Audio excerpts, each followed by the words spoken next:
Hello, folks. Welcome to Jeremy Hadler's YouTube channel. I'm your host, Jeremy Hadler, and today we still continue the GOAT series. And today's episode is on The Blind Side, not the movie, folks, not the movie. It is left tackles we're going to be talking about, the blind side of the quarterback. And we have our special guest, as always, Mr. Zachary Brazier, for coming on. Thank you, Jeremy. Thank you for having me on. Big one today. Yes, we do. As we will go talking about the rules once again for the GOAT series. If you've not already done so, please leave a like on this video and subscribe to the channel if you've not done so already. We've already hit our goal for the summer, 250. Next goal, let's try to get the 300 by the end of the year. Going for that. That's what we're going for. So we're going for that. 300. So let me remind you guys of the GOAT series rules. If you're not already familiar with it, for our previous episodes, we choose 5 guys. We have an honorable mention. But if we have a guest on, they have the option to choose an honorable mention if they want to. That's the choice of theirs. So that's happening. And we choose these players based on their achievements, how they changed the position, and how good were they. Not talking of like winning the rings or everything. How good do they play to their potential? That's what we're looking for mostly. And we cannot forget the Frank Gore's list, which there is a 3-way tie in this, which is shocking. But before we begin with the GOAT series, Mr. Zachary Brazick, can you explain to me what is a left tackle, the blind side? The blind side, yes. Unfortunately, I don't think Michael Orr made the list, but great movie. So It the is. left tackle, farthest left position on the offensive line, they are most responsible for protecting that QB. That's why it's called blind side, folks. When your QB, if he's a right-handed quarterback, so Dolphins fans, sorry, this video is not for you because you have Tua. But for the right-handed quarterback, you can't see what's here because you got that big piece of plastic helmet. So your left tackle needs to be very sound in the passing game. They usually have to go up against the best edge rushers in the league. Your J.J. Watts, well, I guess he's not that good anymore. But all those really good players. And I mean, the run blocking is important too. It's like we said with right tackles. It's important. Usually, not always. Usually, that's not what they're most known for, though. The left tackles, because you got to protect that blind side, but you still have to be really good at the run game. It doesn't mean you can be bad at run blocking, but good pass block, good feet, good hands, protect that QB. Yeah, absolutely. That left tackle is pretty much what all quarterbacks want in the game. Like, it's the most popular position out of all the offensive linemen. As we mentioned with right tackle, no one cares unless you're a right-handed quarterback like Zach mentioned of Tua, or if you had Steve Young back in the day with the 49ers. That was it for the right side. No one cared about that.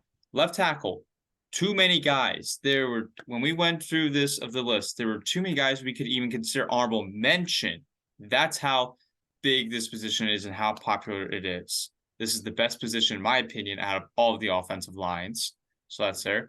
Let's choose our honorable mention here. We'll let our guests go first, but as I like to remind you guys, we choose our GOAT at the end of the episode. If I didn't already say, choose the GOAT at the end of the episode. Zach, begin your honorable mention, sir. So I actually do not have one today because, like Jeremy said, there's too many unbelievable choices for left tackle. I didn't want to disrespect everyone by picking one because it was so hard to make this list at all, which is crazy. Because a lot of the positions like right guard or right tackle, it's hard to find 5 guys. But for left tackle, there's so many that I didn't choose. I just want to stick to the 6 that we have and really focus on those today. But yeah. Now let us begin with our honorable mention. This guy played 13 seasons with the Seattle Seahawks. He is tied for the Frank Gore list, and if you don't know what the Frank Gore term means, it means the most amount of years they play at their position. That is Walter Jones. Walter Jones is a 4-time first-team All-Pro, 2 second-team All-Pro. He's a 9-time Pro Bowler. Impressive, but I don't like Pro Bowl of achievement-wise, but that's still showing how consistent he was. Made the 2000s All-Decade team. Made the 100th anniversary team all-time in the NFL. Made the All-Rookie team. He made the Seahawks Ring of Honor. He got his number retired by the Seattle Seahawks, number 71. Zach, what do you think about him? Yeah, Walter Jones, a player that I love. He probably would have been my honorable mention if you didn't already say him. The thing with Walter Jones is him and Steve Hutchinson, just one of the coolest, most fun to watch. Left tackle, left guard duos of my lifetime. We talked about Steve Hutchinson in left guard, but he was just awesome helping Shaun Alexander. He was really good at run blocking. He could pull very well for a tackle, but he obviously was amazing at the pass blocking too. Something I saw is he has as many holding penalties in his career as Pro Bowls. He only has 9 holding penalties in his career, which for a tackle is pretty unbelievable, to be Yeah, honest. He made the Hall of Fame about in 2017, I remember, because I actually went to the Hall of Fame in 2017. So they had a lot for Walter Jones there. And definitely, it's really hard to pick an honorable mention with this great position, but he is very worthy. absolutely. I mean, to me, what sticks out to me is his pass protection of how dominant he was when you had Matt Hasselbeck, the quarterback back then at the time, of how good he was not letting those defensive ends get past him whatsoever. He did very good job of allowing one of the most least tackles, as we mentioned as Zach mentioned with that Steve Hutchinson and Walter Jones duo. The least amount of tackles have occurred there. It was like great job by Walter Jones. The thing that really sticks out to me is his feet and his reaction time. As soon as that ball gets snapped and he's going, he gets his feet going like fast, like he's a dancing bear, for goodness sake. Like he's getting the feet going, happiness. If you see a dancing bear meme, go see that. It's like funny. He's like going up and up. But that's the thing that really sticks out to me is he's got to step his left foot back to get it going. And the power and the balance of how he keeps controlling it against the defender. Very true. Yeah, the kick of the foot as a tackle is very important. I'm very happy you said that, and Walter Jones did it very well.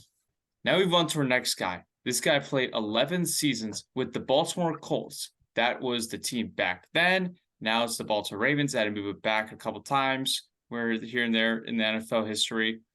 That is Jim Parker, played 11 seasons with the Baltimore Colts. He's the oldest player on this list. He passed away a couple years ago. Rest in peace, Jim Parker. 2-time NFL champion, 9-time first-team All-Pro, 1-time second-team All-Pro, 8-time Pro Bowler, 50s All-Decade team in the NFL he made. He made the 75th and 100th anniversary team all-time. Very impressive to see this guy. And he made the Baltimore Ravens Ring of Honor. Got his number retired by the Indianapolis Colts, number 77. What do you think about him, Zach? Yeah, Jim Parker, I gotta admit, I'm never a huge fan of pre-Super Bowl era guys making the list, but he is worthy. He's the one guy on this list that I really look at, and his run blocking was just outstanding. He just engaged those hands. He was a big dude, and he just really drove you. He had Johnny Unitas as well, so his pass blocking was pretty good as well. He helped him, but his run blocking is what it's all about, which was very important in his era. My favorite thing about Jim Parker is he loved to end the careers of milkmen because he played against those milkmen and he ended their careers. He hit them so hard that they couldn't deliver milk anymore because their shoulders were just really messed up. So shout out you, Jim Parker. Rest in peace. And a nice add to the list for all the old school fans out there. Yes, very good add to the list. Fortunately, there's no more milkman industry out there, really, ladies and gentlemen. There's really none. It's like rare at this point. Now we get to this next player, which I know this is one of our guest's favorite players of all time. He never stops talking about him, especially when we began a friendship. He always talks about him. This guy played 11 seasons with the Cleveland Browns.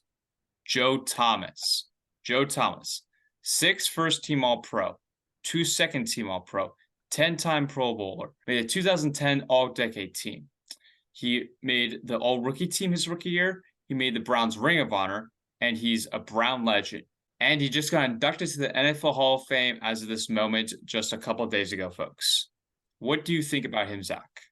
Joe Thomas. I've been waiting. This is the only current Brown to get to talk about this whole series. First of all, shout out to him for making not just Hall of Fame, but first ballot Hall of Fame. Just amazing. Such a great guy. He gave a great speech.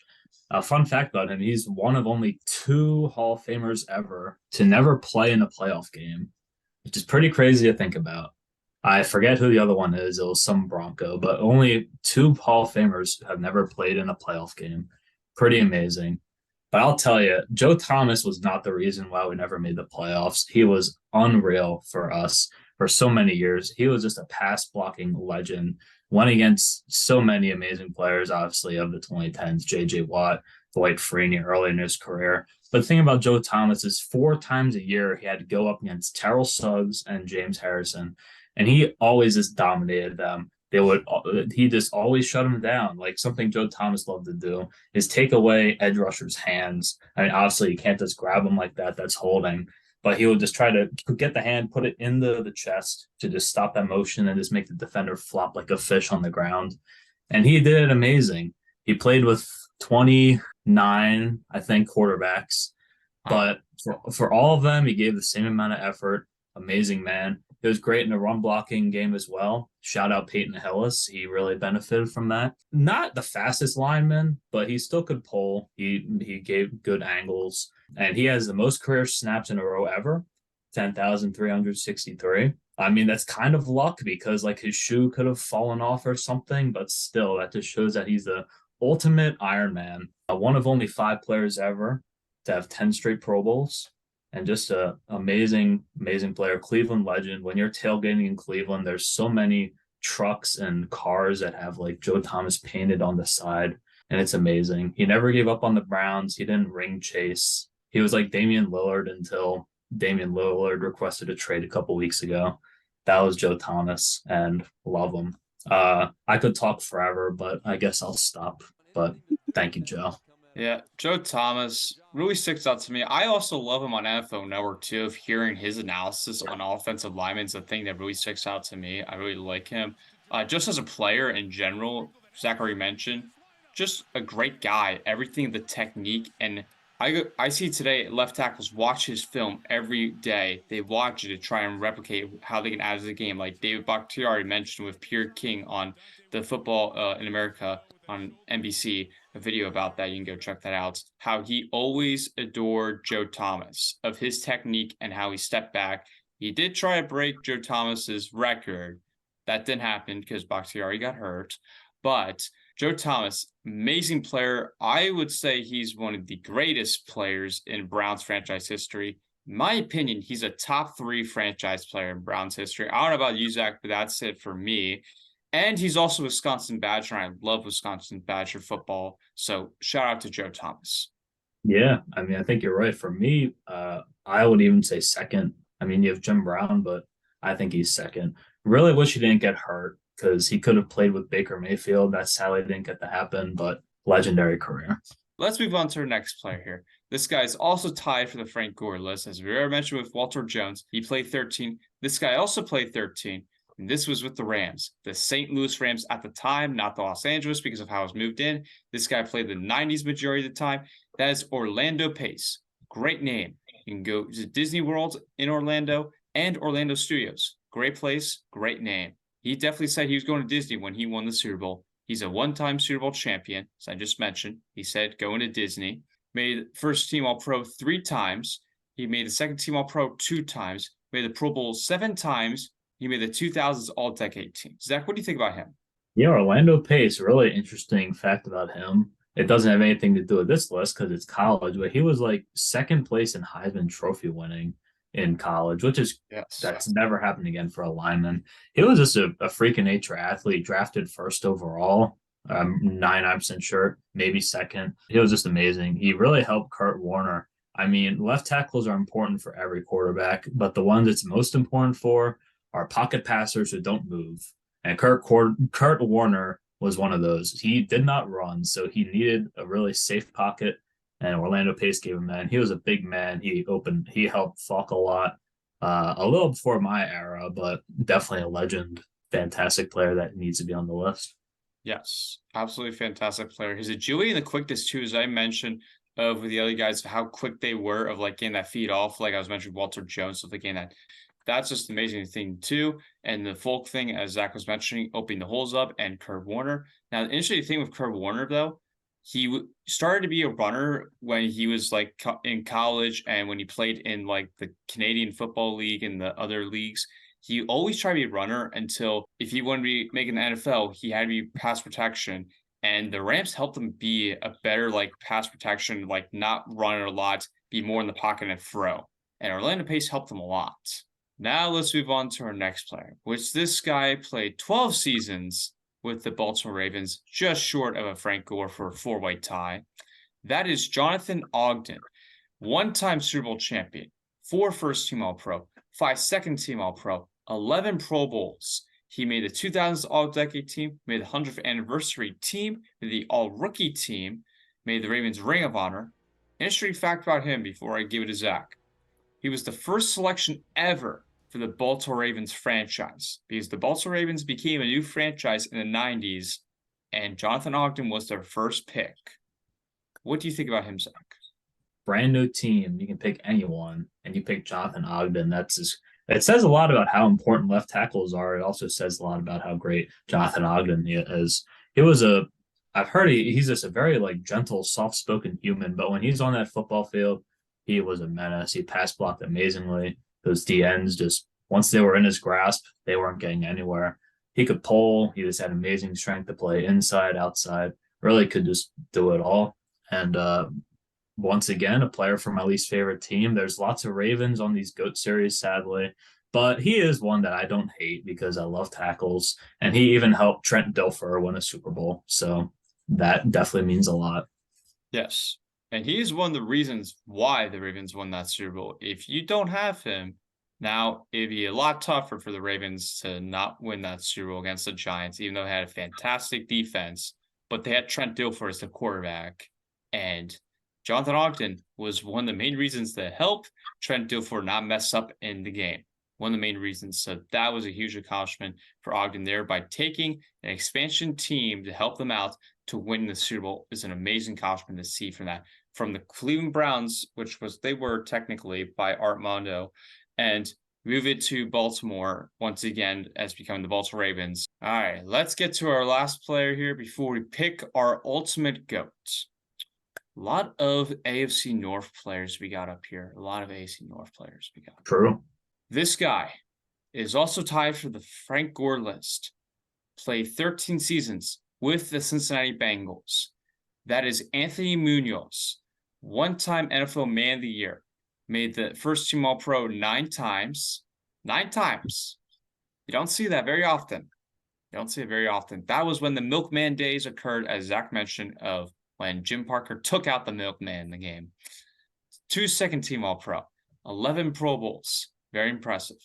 80s All-Decade team. Made a 75th and 100th anniversary all-time team. Made the All-Rookie team. And he made the Bengals Ring of Honor. Zach, what do you think about him? Yeah, Anthony Munoz. I'm sorry, I'm still laughing a little at the milkman thing, but an amazing player. He was drafted also first overall. Like almost everyone on this list was drafted in the top 2 or 3 picks. It's crazy. But he was drafted first overall by none other than Forrest Gregg. Woohoo! And Yes. it was an amazing pick. I saw like some video about like when they drafted him. Like he was hurt like a lot in college, so people called it a stupid pick. But then he just became this nice Iron Man for the Bengals. He was in such good shape. He would like run marathons and stuff. Like he wasn't your normal 330 pound super slow tackle. He worked out and he was still strong, still big. The Bengals were one of the only teams back then that really ran a no huddle offense. So it was really important with how he had really good stamina and every play he'll just bruise you. He didn't slow down. If anything, he got better in like the fourth quarter. So great player, great player. Yep, one of Zach's favorite players of his arch rival there, folks. He was very mobile, as Zach mentioned, of how no huddle they kept going. He also had great footwork too, of the quickness, as I mentioned with the other guys. He had the great footwork of getting that left foot off to step it back when the snap's going. That's another thing that stuck out to me. Interesting fact I'd like to point out about Anthony Munoz. He started 164 of 168 games from 1980 to 1990. Up there. That's a lot. Yeah, that is a lot of football.